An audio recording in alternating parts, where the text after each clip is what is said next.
Good evening and welcome to Jocks TV. I'm host Fra McCullough, and this evening you join me for the first in a new series where I catch up with some personalities of our club from the past and very much present. I also have my co-host Hugh Lyons with me asking the tough questions this evening. As we know, the last 12 months has been a strange time for all of us at Naomh Mairtin, and as us at Naomh Mairtin as a club, we're no different. Although we definitely had a major event throughout the year to keep a smile on all our faces. So we thought now that people have some extra time on their hands, why not get talking to some legends of the club? And what a legend we have to start off with tonight. This man has been a major player, a former manager, and a club chairman for 3 years. He's seen it all from every angle and is very well known throughout the county. His expertise include playing some golf, some country and western singing, and he was even a head judge for Strictly Come Dancing event. Ladies and gentlemen, it's my honour that Paddy Sullivan joins me for a chat about all things Naomh Mairtin this evening. Paddy, good evening. Thanks very much for joining us. How are you keeping? I'm keeping well, Fra. I really am. I'm looking forward to this interview. A little bit nervous about it, but I'm sure you'll look after me. Oh, we'll try our best. We'll try our best. It's a first for us all here, I suppose, in Jocks TV. So that's another first for you, being our first man to have the chat with, or we don't like the word interview, but the first one to have a chat with. So yeah, thanks a million for coming on to us to have a chat, and just going to go right back, Paddy. I suppose your earliest memories, and as a young fresh face, I suppose that moustache wasn't there. I don't remember a time it wasn't, but what's your earliest memories of Naomh Mairtin or the parish or the club? Well, my earliest memory of seeing Naomh Mairtin play was at a sports day facing Monaster Boys Cemetery in a pitch out there. It's actually Carl Courtney. Carl Courtney lives in that field now, but it was lots of small fields. A sports day, and my mother brought me. There was tug of war and there was all those sort of things, but I think she wanted to see Georgie Halligan playing. She would be related there, and Jim Mooney and Paddy Briscoe and Nicky Fitzpatricks. They're really only the names I remember. I think one or two of the Murphy brothers from Tullyallen were playing that day as well. Okay, so would we have amalgamated as a club then, or were we on our own, Paddy? Oh, we were on our own then, yeah. But I think previous to that, we were formed in 57, but a lot of our players from Monaster Boys were playing elsewhere because there was no team in Monaster Boys. And that was during the transition period of us trying to coax back those players.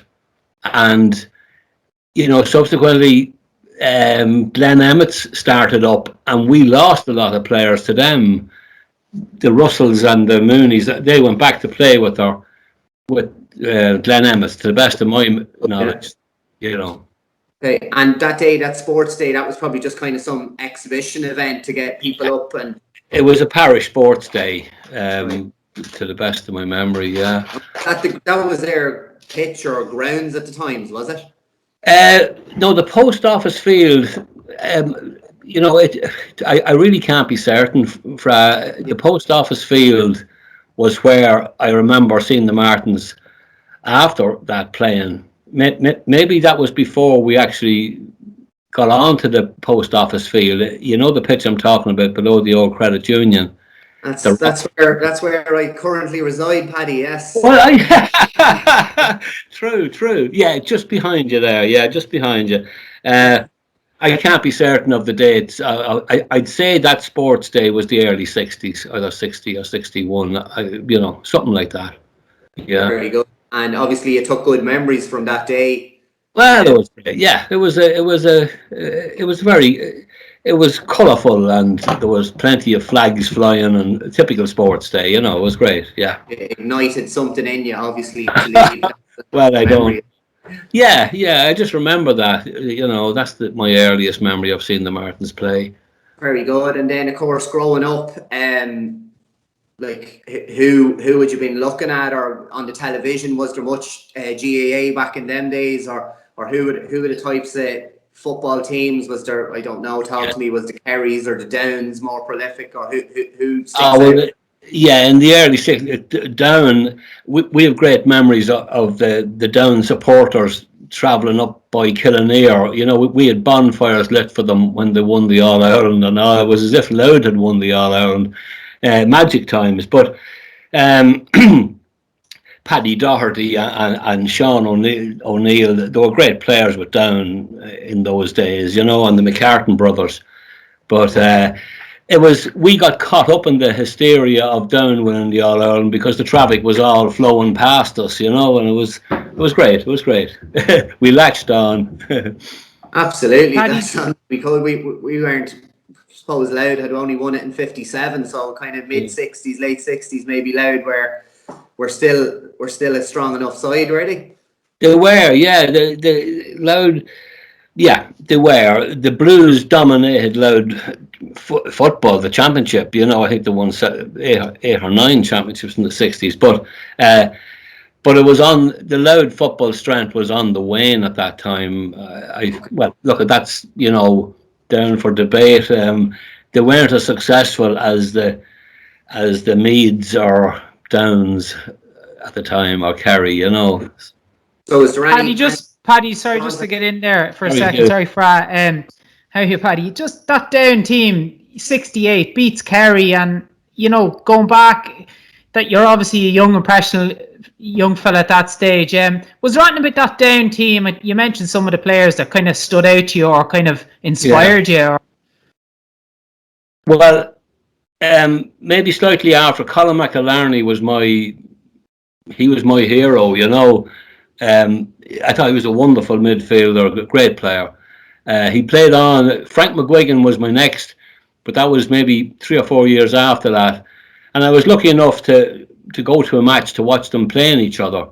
It was an Ulster final. It wasn't a great match, but just to see the two of them on the field playing against each other was memorable. Yeah. Yeah, and they kind of would have probably been the start of maybe a different style of GAA kind of football. Down would have brought in. Would that be right, Paddy? Oh, Down revolutionised forward play in Gaelic football, with interchanging of positions and stuff that didn't happen before. You know, they led the way there. Yeah. And for you, then, in your own career, Paddy, would you have taken things that you saw from the two lads you mentioned and kind of implemented it yourself, or? Well, you try to, you know, but. Yeah, look, I think every young fella has heroes in any sport, but those two stand out. I probably should have a hero back in the mid-'60s, but I just can't pick out one, to be honest. Like, they were a little bit later, I think, Colin McIllarney and Frank McGuigan, but they were wonderful footballers, you know, and I really enjoyed watching them play. And we tried to take a few tips from them as well, but how we executed it, I'm not too sure. Very good, very good. And then you were bright-eyed and bushy-tailed, making your adult senior debut in 1969. And speaking of heroes or guys from around the parish at the time, who were the mainstays on the team when you were coming through? Well, Nicky Fitzpatrick would have been he would have been the man that I looked up to. There was plenty others, don't get me wrong, but Ollie Smith and John Mullen. John Mullen was a very fine player in that period, just from 69 to 72ish, that type of era, you know. But Nicky Fitzpatrick would have been my guiding light. Yeah. Right. Nicky had been a midfielder as well, or what? Well, he played in the 40. Yeah, he did play in the middle of the field. But he couldn't get his place on our team there. But anyway, no, but he played on the 40, and he had a great pair of hands, and he was a canny operator, and he was in 72 when we won the championship. He was the oldest in the team, I was the youngest, so naturally we had a link, you know. And I really appreciated him. Yeah, he was great. That was great. And then John Mullen, maybe. He wouldn't be maybe as familiar a name as the likes of your Ollie Smiths or Nicky Fitz. Tell us a little bit about him or what. Oh, John is a brother of James. James Mullen, John, and John was a great fielder of the ball. He was a great midfielder, and in 72 when we won the championship, he would have been the main player on the team, and he was that valuable to us. He didn't play much after that, but leading up to it, he was the main man. Yeah, he was. Yeah. And then for some of our younger viewers there, Ollie Smith, I suppose. Unfortunately, I don't remember Ollie playing, but I know he was a fantastic umpire. Nearly as good as your father, I'd say. So, was Ollie a full back, or what was Ollie's position? Full back, yeah, and very clever full back. He mightn't have been the tallest of full backs, but he was seldom beaten, and he could read the game well. And then at that time, we were blessed with a half-back line that I reckon could have played at any level, and that was James Mullen, the late Podge Crilly, and Pat Brannigan. Pat Brannigan, James Mullen, and Podge Crilly. They were really ahead of their time for the standard of football that we were playing. Okay. They were great. It was a great base to have, and then with Ollie behind that as full back, it was yeah. Very good, very good. So that was you on the breakthrough, I suppose, in '69, and then we head into the early '70s. So was there any maybe bit of silverware, or any, even more so than silverware, was there any memorable victories more so than anything, or yeah, well, just getting back to the '69, well, in '72 we won the Division 2 championship. That was the first thing we had won, I think, since '63. So it was significant, and we moved up to junior football then. But all those players I mentioned were playing in '72, and then of course the late Jim Crilly in goals as well. He was a great goalkeeper, and Paddy Briscoe, Hughie McKeever. There was. It was a great move. We had been beaten in the semi-final in '71. That's Dunleer beat us, and Brian Brodigan suffered a very bad injury, a back injury, right, in that match, our goalkeeper. And then the following year we went on and we won it. So suddenly we were up junior, and that was a great achievement in itself. But unfortunately, some of the elder players finished up playing at that time, and we went up a division, not really capable of, we barely stayed there for the next number of years, So, will I carry on talking like that, moving up, or sorry? Absolutely, yeah. When 70, you're kind of talking there as if in '72 maybe some of the elder statesmen moved on and you had to kind of rebuild the team, Paddy. Yeah, and for a good few, for 3, 4 years, 5 years after that, it was generally a struggle. And then in '77, Sean McCormick and myself got together and we made training compulsory, that you couldn't play if you hadn't trained. And we had our first match was against the John Mitchells, and we had 16 players who had trained the week leading into it, and we were saved by that, and we won that match. And then it was set in stone forevermore then, because before that we only got together maybe a few weeks before a championship, and this type of thing, it wasn't planned training, if you know what I mean. So that was a big move in itself, '77, and it coincided then with as I call it, the conveyor belt of talent that was coming from Harestown School. There was, suddenly, like in the years previous, we really hadn't got a big population in Molester Boys. We were really stuck for numbers. We used to play in a street league in Drogheda, under 14. It started at under 16 then, and we were playing the likes of Hans Street, Francis Street, the Cod Road, Yellow Bahar, and we'd struggle to beat any of them. And yet they amalgamated to make the Blues, but we stayed on our own. Do you know what I'm saying? So that's difficult it was to compete. But with the Harestown, with the influx of young talent coming from roughly '77 on, we really haven't looked back since, So I was down to Joe Carroll and, agencies outside the club. Like Joe was, well, we hold him responsible for creating a lot of talent in Harestown School.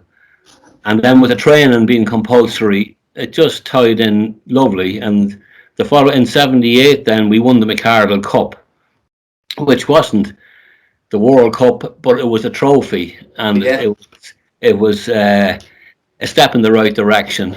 And the following year, '79, we were beaten in the final by the Malachis in the junior final. And then 1980, of course, is when we went unbeaten. We won the 3 Louth County Board trophies. We'll go into a little bit more detail on 1980. So, by the sounds of it, there you're slowly, after '72, you're slowly building up to the late '70s and kind of a winning mentality by the sounds of things. Yeah, and obviously talent coming from Harestown that you speak about, which is brilliant. And so then that leads us on to 1980. Just before that, what would have been, say, building up to the McArdle Cup final or something like that? Talk me through the week. Like, would you train twice in a week before a game, or what would be the build up in a? Well, from '77, generally was twice a week, and maybe before the final we were doing 3 nights a week. I just can't be certain on that, but I know it was intensified, all right, and the team talks, and it was something. From '77 on, things really improved on that line, whereas before that it was sporadic. It wasn't, So. And Paddy, sorry to come in there. In 1977, like you said, yourself and Sean were involved. Was there anyone else that was involved in kind of taking training or leading training, or any kind of people that would be memorable that you would coincide with that period, that kind of in the management side of things, or would that have been something that would have been done, or? Well, basically, I was playing, but Sean was training and managing the team. And it really was Sean McCormick. And no outside help, to my best of my memory. Now, I may have slipped up on, I don't think there was, though. No. No, Sean was the man, yeah. And what kind of training, Paddy, would you have been doing, or any kind of things that would be in your mind, or, or was it a shock to the system for some fellas that weren't used to doing the training? Yeah, it was a shock to some. Yes, it was. And we had a guy come out, a friend of mine from Drogheda, who was a great footballer in the early days, Dennis Lynch. He played for Louth in the 21s, and he was very good, but he had stopped playing. But he came out. I urged him to come out, and he was a great help. But when I watched him train and to see the pain and suffering that he went through, I think it inspired a lot of people to carry on, because he just wasn't in the best physical shape when he came out, but he did get into good condition, and training in those times, really and truly, at club level, in the winter and in the autumn winter, it was laps. And then there was a bit of speed work brought into it, and then generally a match, But at least it was consistent, and it was organised training. It wouldn't be anything like what you guys do now. Yeah, but there was a structure there. Obviously, that was the start of something. Yes, indeed. Oh, yeah. And then you see, when you get the young talent maybe gone off to play with Louth minors, or they bring ideas back with them on the 21s, maybe not one on the senior team, and they're picking up methods of training, and that's all coming back to your club, and that's what it lifts all boats, really. Yeah. Very good. So then, getting on to I suppose 1980. Then that was the year he has conquered all. I think went undefeated throughout that's that right. whole Yeah. year. Talk to me about that team and that memories of that whole year. Right. Well, being beaten in the final of '79, we didn't play well in that. Naturally enough, when you lose, but we felt it was the talent again, the young talent coming up. We felt we just couldn't be stopped. And if you anomaly, Joe McGovern was picked full forward in one of the early matches in the year. Joe had never played full forward for the Martins, and yet he was an instant success, because he roamed from full forward. He came out around the field, and this was new. This wasn't, and then you had the young talent. Then you had Shawnee Collins, who could stick it in the net, and we felt we were better than Junior. And when you win a few league games early in the year and it gives you the buzz, it just all came so relatively easy that year.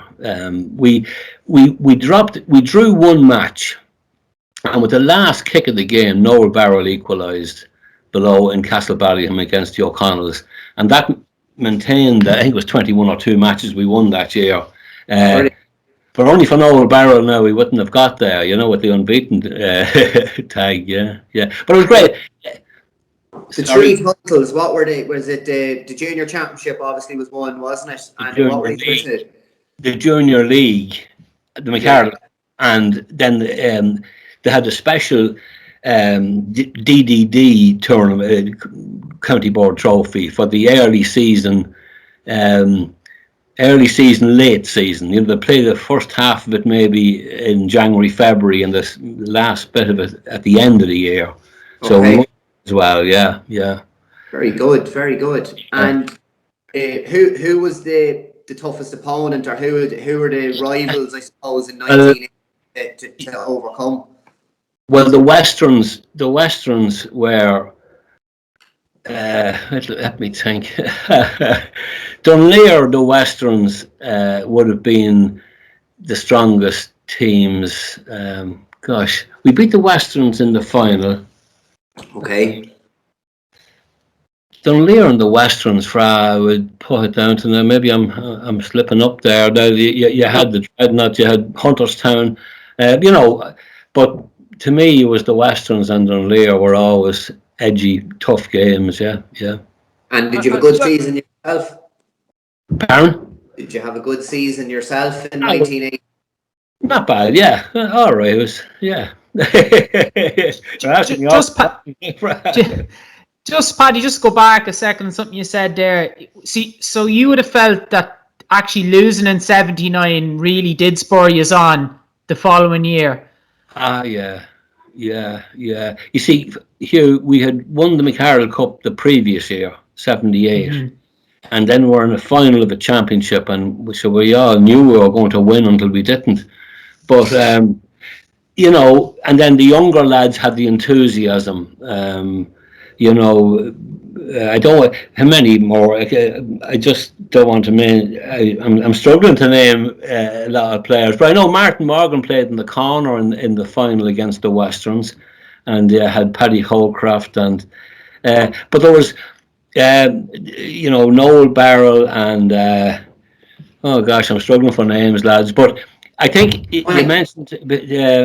I think losing in 79 spurred a lot of people on, and we had the likes of, say, Ollie, who was finishing up, Pat Brannigan, who was more or less finishing up, and this had to be done in 80, or it probably mightn't have been done at all, And probably a lot of similarities actually with the seniors last year, having lost 2 senior finals before that, and the obvious example there would be JP, getting on in years and stuff. So I suppose there's lessons to be learned there in defeat, for teams that sometimes it can go one way or the other. It can spur you on, and in a funny sort of way, it seems to have given you the belief going into 1980 that you weren't a million miles away, and arguably kick-started or was a catalyst for that unbeaten year. Yes, absolutely true. You have to suffer defeat to really, push you on to get over that barrier. Yeah, I agree with that entirely.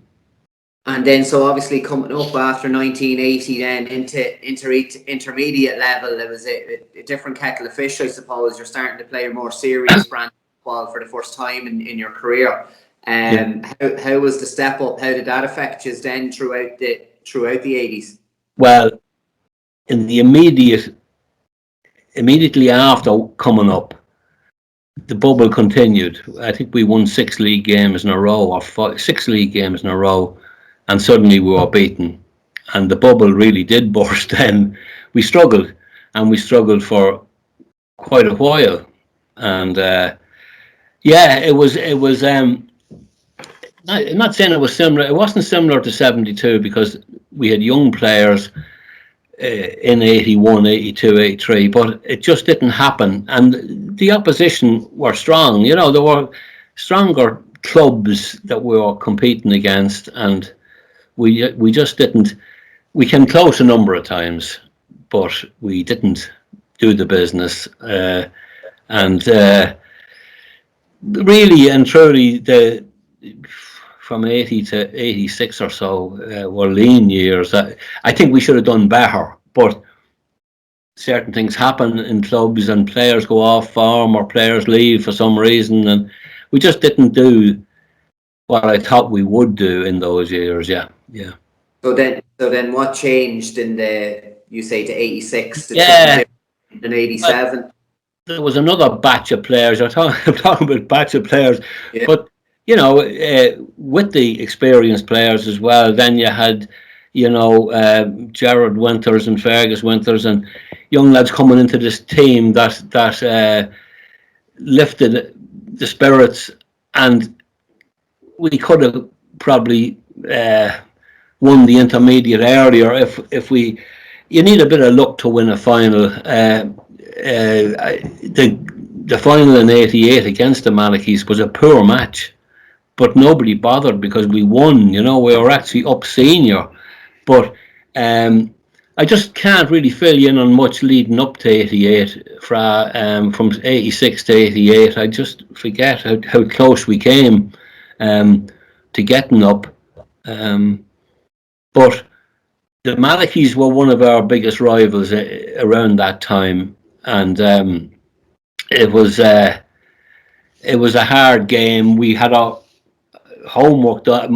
One of my biggest, toughest opponents was Jerry Murphy from the Malachis. He was a fine player and a great athlete. But we also, some of us dedicated our game to keeping X, Y, and Z quiet, if you know what I mean. And we won, which was was the important thing. And to get to senior football was a similar, not as good, but there's similarities with bringing Joe Ward up to Monaghan Boys for the first time. Getting to senior, it meant a lot to me. I was getting on at the time. I was 36 or whatever. But for the young lads from that day on who would go on to play for their county, could do so seamlessly without having any inferiority complex or anything like that. Yeah. And it meant a lot for us to get up senior. Yeah, it was wonderful. I hope I answered as much as I can there, but maybe any questions, I'll take them. No, brilliant. And Paddy, just getting up to senior, like you kind of touched on some of the feelings there. Afterwards, did you feel then was a sense of relief, or was it felt, we like this success? What's stopping us kicking on? Or would there have been a belief then, in the kind of years after going up senior? Well, there was a great relief in getting up senior. And I think the first year we didn't do remarkably well. But in the second year up, we came very close, actually, close to a senior championship. Cooley beat us after a replay and extra time by a point. And they went on to win it, So that's...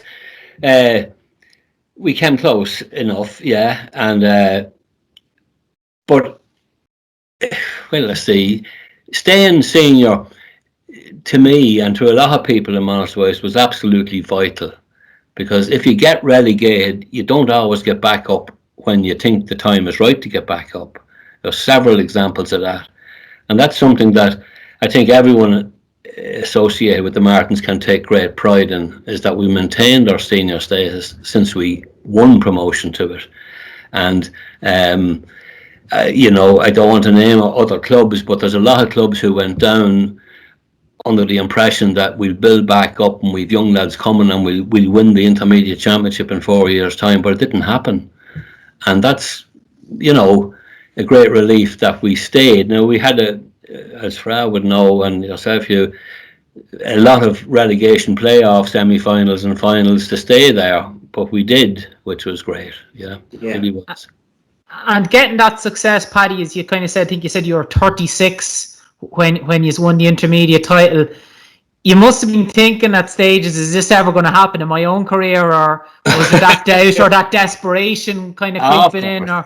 Of course, yeah, sure, yeah. I was 35 or 6, about that. But, but you want to do it, like you have other times, like my brother was playing, Nicky was 10 years younger than me. We all want to be up. Everyone wants to get to senior football. And it might have been a bit late in my time, but I wouldn't swap it for the world, because getting up there was really what was it was great for myself and the club and everyone, Yeah. Yeah, exactly. And as you say, we're proud to be still there 33 years later. We all look back and we probably coasted a lot of those years, kind of living on the fact that we are senior and not pushing on till maybe for the last 5 or 6 years, which we have done. And again, you talk about batches of players. The young guys always comes in and give the regulars that little kick in the backside that everyone needs. Sure. Brilliant, Yeah. So then what year did you hang them up, Paddy? It was 93. 93. 93, yeah. Right, so you had 5 years, 5 good years playing senior football then. Yeah, roughly that. Yeah. I played. Yeah, go on. Sorry, Fran. You wore the Loud jersey as well a few times, Paddy. Yeah. Well, I played with the minors and the under-21s and the seniors. Yeah. What years would you have played with the seniors? 74, 75, and then back and then on again in 77 for a few matches. Okay, which was no mean feat playing at that level. Like you were, as you said, already, you weren't playing senior or intermediate. You were playing junior and to hold your own level. Yeah. But back in the early mid 70s, there was no actual intermediate. It was junior or senior. Intermediate was made up around the late 70s, I think. I'm not really sure. Yeah. So but then you hung them up, and obviously you've stayed involved with the club since. So what happened then over the next few years? Well, the following year I actually managed the Martins team. Okay. And that was a mistake. That was, I was too soon after finishing. I was too closely aligned to players that I had played with. Yeah. Maybe that was at the expense of younger, better talent. Okay. It was a relegation playoff victory again that got us out of trouble below in Castlebellingham. But yeah, it wasn't a great experience. We were beaten in the final. The Gaels beat us in the final of the Special League, or was it Winter League or something like that? Was it? Yeah, something like that. Yeah. But it wasn't a great experience. Now I must be honest. Right. Okay, so that was a one solitary year of being a manager. Yeah. I was dropped. And Paddy, did you find that transition from stopping playing? Obviously, you felt you had an itch to scratch, I suppose, staying involved in the management. Was that something that you found difficult, I suppose, stepping away from playing, or that transition from into retirement? Or yeah, well, I found it difficult to go watching matches in the subsequent few years after finishing. Definitely, you're like a fish out of water, and. Yeah, I did. It was awkward. It wasn't easy. Being critical on the bank, whereas when we know on the pitch, that was tough enough. Yeah, but I think everyone goes through that, So it wasn't. But it's only when the two lads came along, then you see that's when the trouble really started. 2001, your sons would have started making their debuts. Barry and Patrick coming through. I think maybe in 2000 made his senior debut. So how was that experience? Well, it was just nerves, a bag of nerves. I would have to find a spot away from the crowd on my own. Couldn't mix with anybody, and walking on eggshells then after the match, because if you praise one and you criticise the other, you're going to be in trouble. So it was very hard to find the balance. But while being proud of them playing, I found it difficult to watch.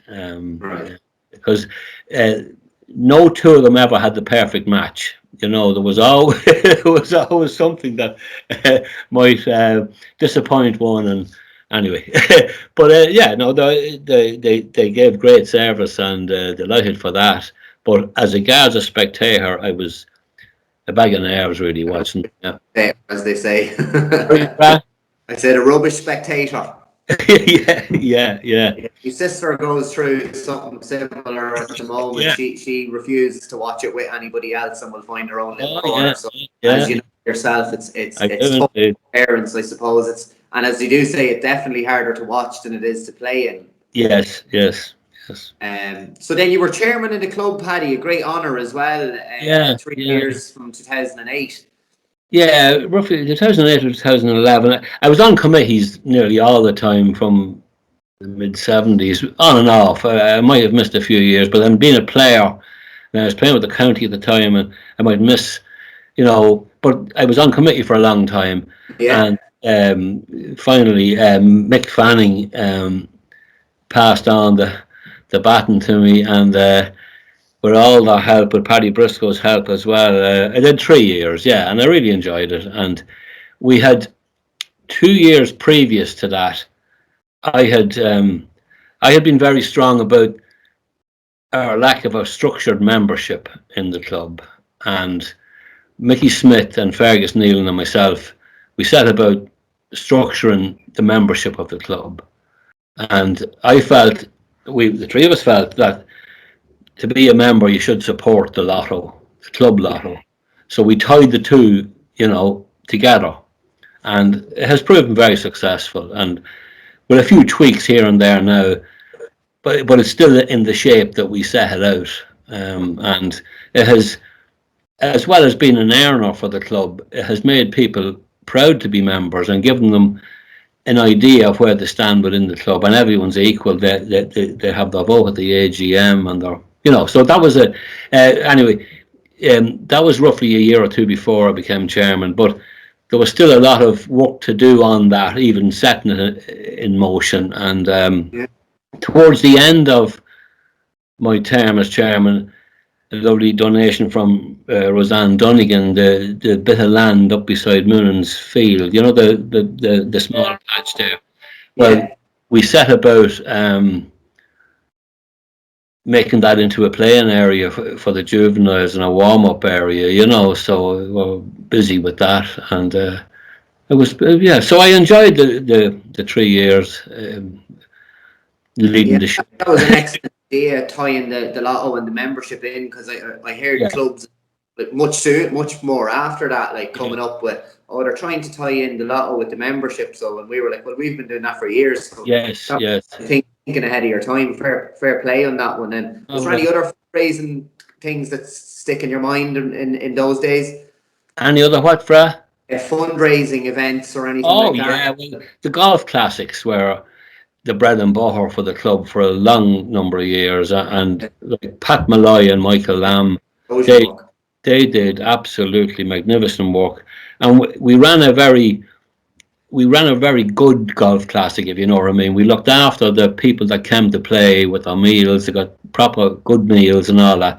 But Pat Malloy and Michael Lamb really did, as well as several others, but they were the leading lights. They really were. The golf classic was great. And then, I was involved in a draw back in 84 or 5, a car draw. We had the first draw. Paddy Mead ran the first draw.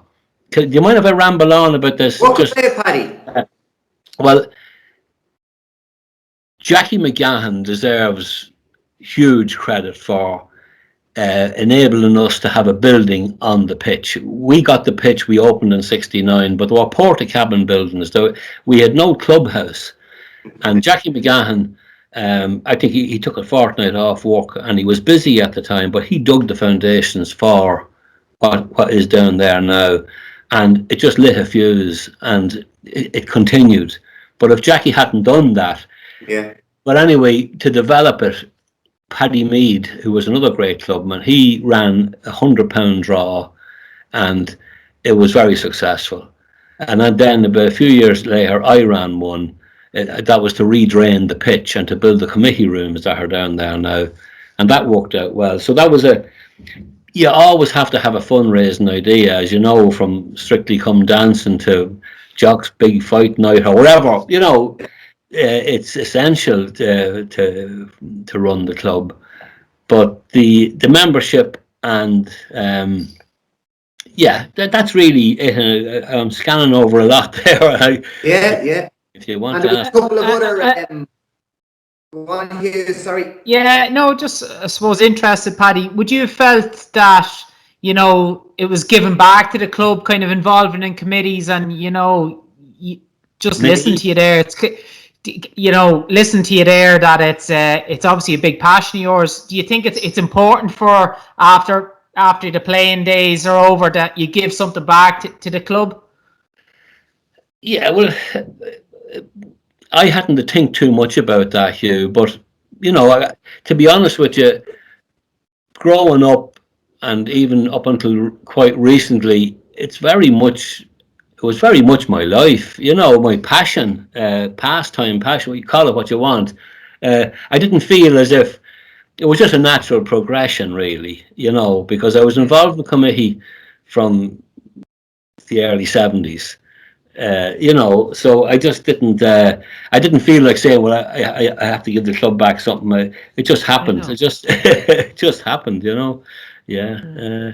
Sorry, I hope that answered your question, Hugh. But Oh, absolutely, yeah. No, it's clear your passion for the club, and it's infectious. As you said, it never seemed like work for you or giving up your time. It gave you a exactly. purpose, nearly. Sure. Yeah. And then you got to let the hair down a few times as well, on a couple of trips to Killarney, Paddy. The hair is right, yeah, and jumped over brushes and everything down there. Well, yeah, well, I saw an ad. I saw an ad in the Irish Independent for the Showtime Express. This is the truth. And I knew a guy who worked in the railway station in Drogheda. Can't think of his name now, but he lives in Sampit.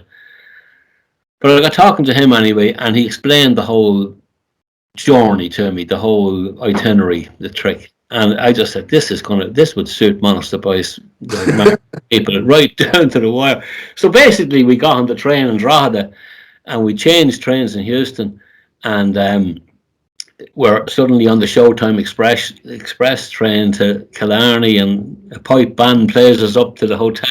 And it was wonderful, and I think I don't know, 4 or 5 times I think the trip was made. Yeah.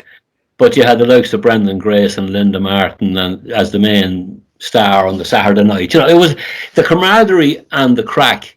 Like the card schools on the train gone down and you name it, and the fun at night time. It was special. It really was fantastic. It was plenty to keep the stories going and the slagging going for a year to And come or so then afterwards. yeah, and then nearly every pub you went into, there was a few Sam Maguire sitting there having a pint, So down there, they're two a penny. It was great. It was great. Yeah, it really was.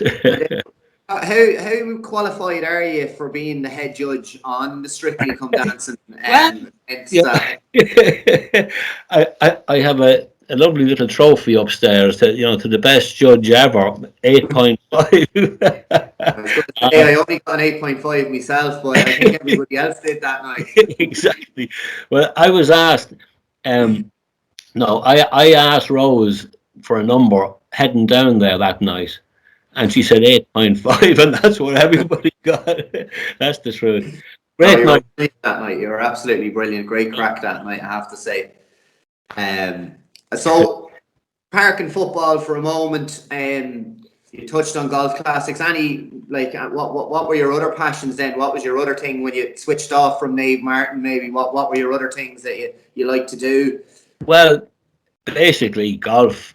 I did always dabble around that, but I really do enjoy it now. And then I enjoy our grandchildren, watching them growing up. But before that, okay, I enjoyed soccer and I enjoyed Gaelic back in the day, and since that has been more or less golf and family, So Yeah.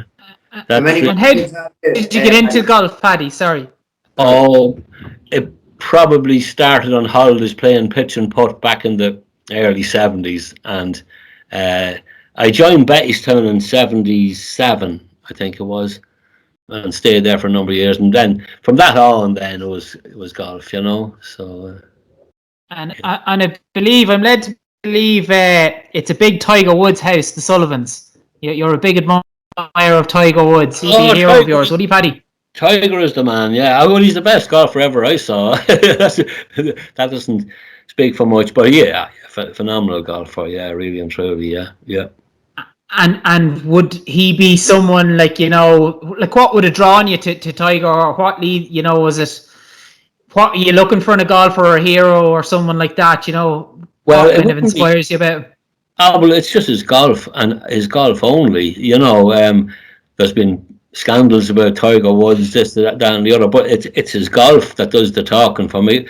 Rory McIlroy is a great golfer, but I don't know whether he would have the will and the determination to stay number one in the world for the length of time that Tiger Woods did. And I wouldn't blame Rory McIlroy if he didn't, because it's more or less a one-track mind you would need to stay in the position Tiger stayed at.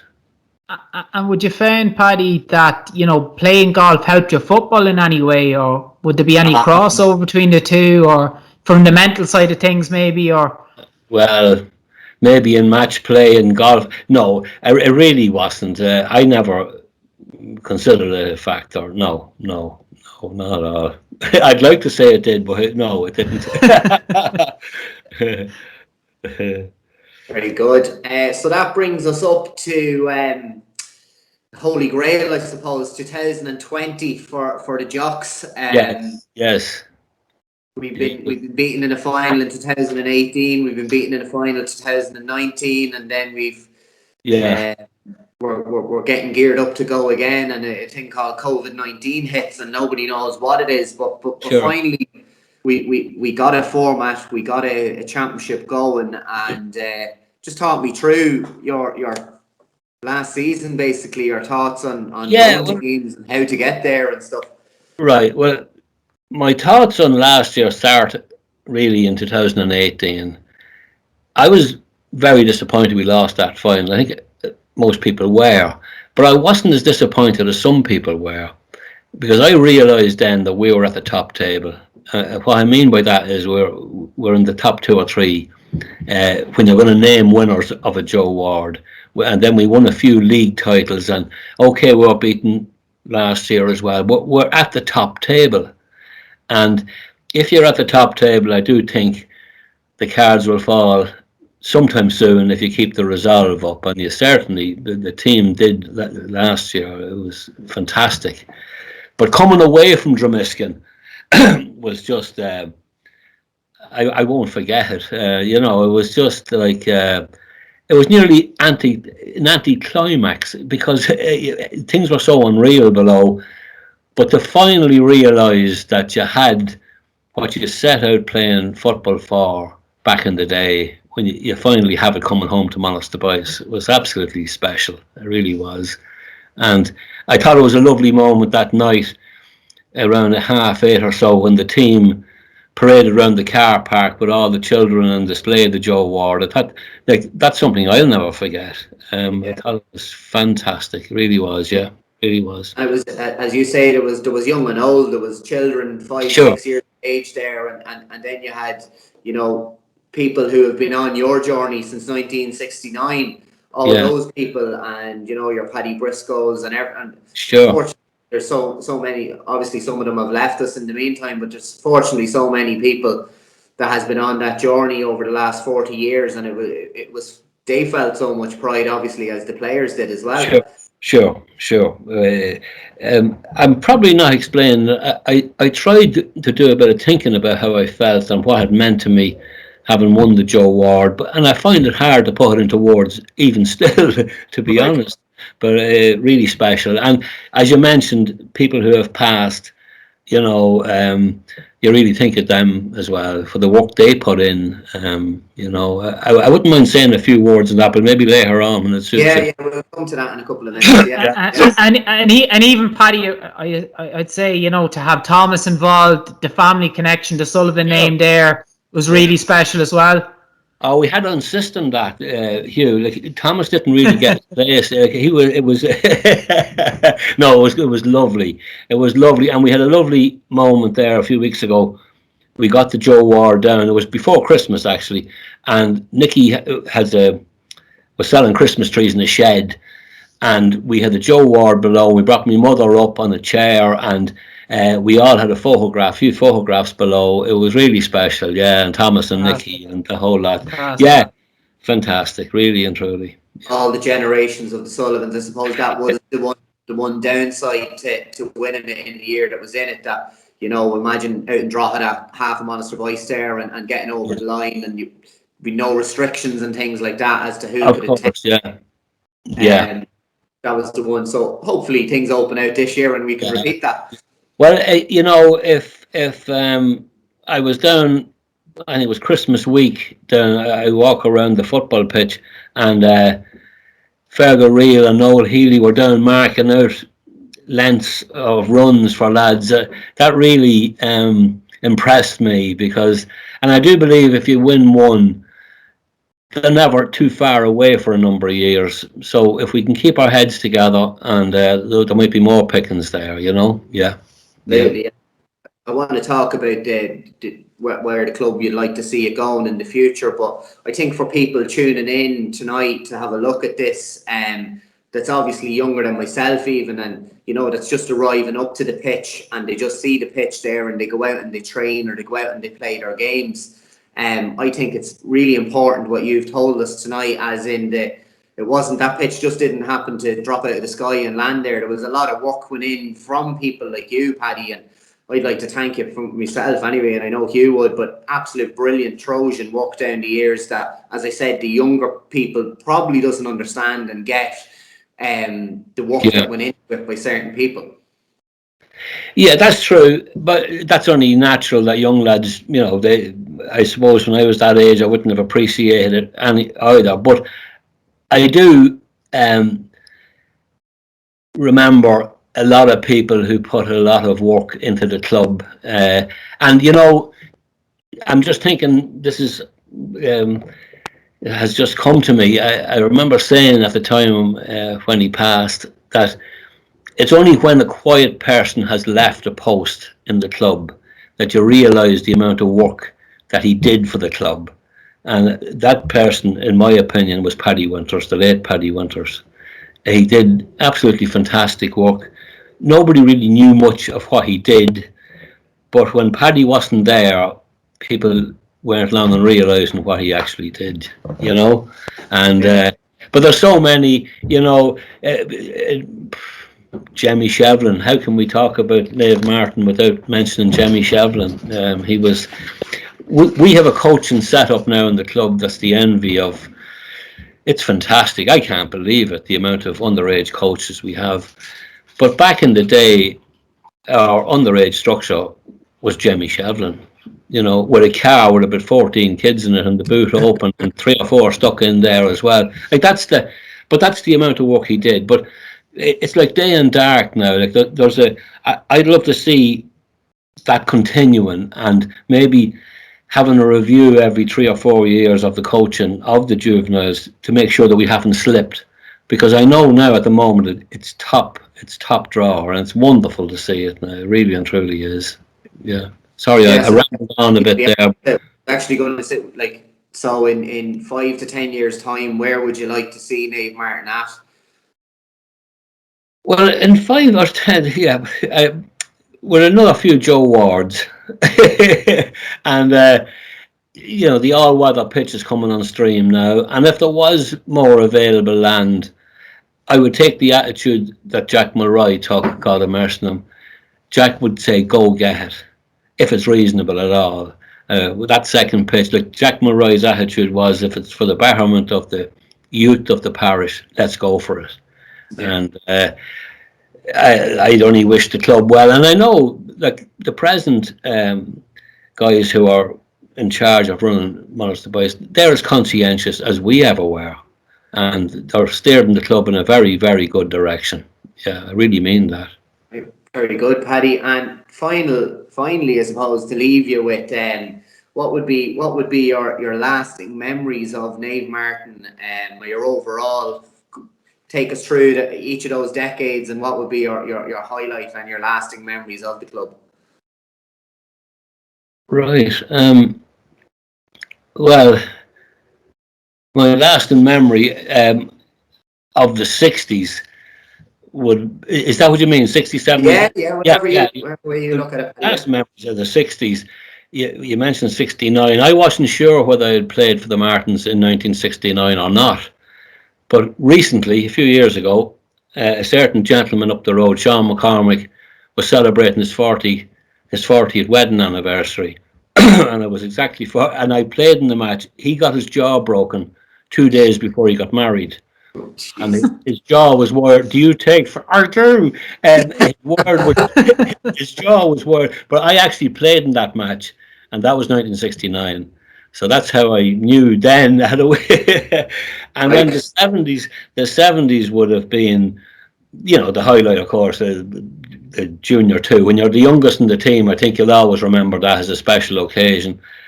But then moving on then to the end of the 70s, as I referenced earlier, and the talent just didn't come from Harestown School either. I'm probably wrong in saying that, but there was the population.